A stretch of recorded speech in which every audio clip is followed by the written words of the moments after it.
என்னிலே இருந்த ஒன்றை யான் அறிந்ததில்லையே, என்னிலே இருந்த ஒன்றை யான் அறிந்து கொண்ட பின் என்னிலே இருந்த ஒன்றை யாவர் காண வல்லரோ, என்னிலே இருந்திருந்து யான் உணர்ந்து. அதனை என்னிலே இருந்த ஒன்றுங்கிறார். அந்த ஒன்று என்ன?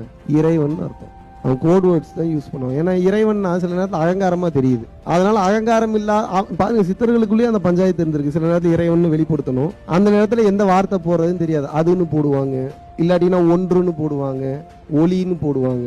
சித்தர்களுக்குள்ளேயே அது இருந்திருக்கு. இப்போ நிறைய பேர் கேட்க ஆரம்பிச்சிட்டீங்க.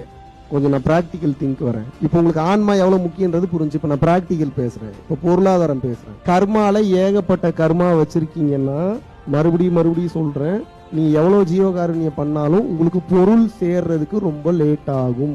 ஒரு சில பேருக்கு 1-2 தர்மம் பண்ணோன்னே பொருளாதாரம் மேல போகும். காரணம் என்னன்னா, அவனுடைய புண்ணியம் நல்லா இருக்கும், உங்களோட புண்ணியம் நல்லா இல்லாம இருக்கும். அதுக்காக ரூட்டை மாத்திரக்கூடாது. நான் சொல்றது புரியுதா? நான் செய்யக்கூடிய தான தர்மங்களின் விளைவை நான் பொருளாதாரத்துல பார்த்துதான் நம்புவோன்னு இருந்தீங்கன்னா, நீங்க தயவு செஞ்சு தான தர்மம் பண்ணாதீங்க. அது தான தர்மத்துக்கு நீங்கள் செய்யக்கூடிய இழுக்கு, அவமானம். தான தர்மத்தையும் பொருளையும் போட்டு கன்ஃபியூஸ் பண்ணக்கூடாது, அதோட புனித தன்மையை கெடுக்கிற மாதிரி. ஓகே, 99% பணம் தான் பிரச்சனை. உங்களுக்கு நல்லா யோசிச்சு பாருங்க.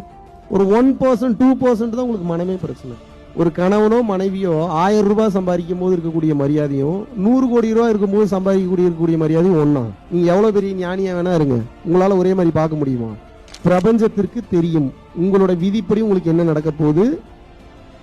நீங்கள் செய்யக்கூடிய பூஜை புனஸ்காரங்களுக்கு தகுந்தாற் போல என்ன பலனை கொடுக்கலாம்னு சொல்லி அது ஒரு கணக்கு இருக்கு, அது ஒரு விதி இருக்கு, அது ஒரு நியம விதி இருக்கு.